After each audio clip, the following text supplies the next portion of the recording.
Instagram just made it a whole lot easier to control your main feed with its algorithm personalization feature, so users can choose exactly what they want to see more. Hey GadInsiders, welcome to your Tech Hub.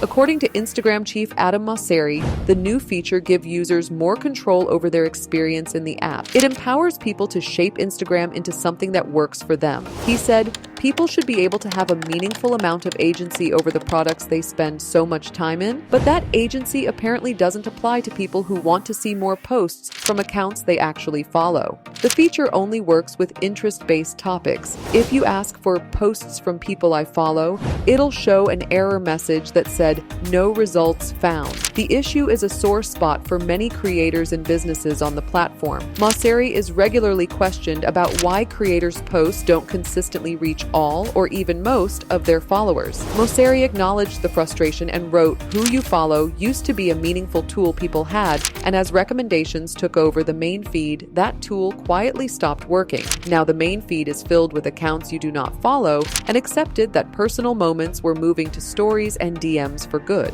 But while it doesn't sound like Instagram plans to scale back recommendations overall, the app does offer a dedicated following feed to take more of users' preferences into account. Mosseri says Instagram's new personalization features are possible thanks to large language models, and eventually, these same tools could enable an even deeper level of personalization. For now, Instagram is actively working on supporting requests for people, different moods or vibes and content types. For more updates, subscribe to GadInsider, like and share the video, and don't forget to press the bell icon so you never miss any update.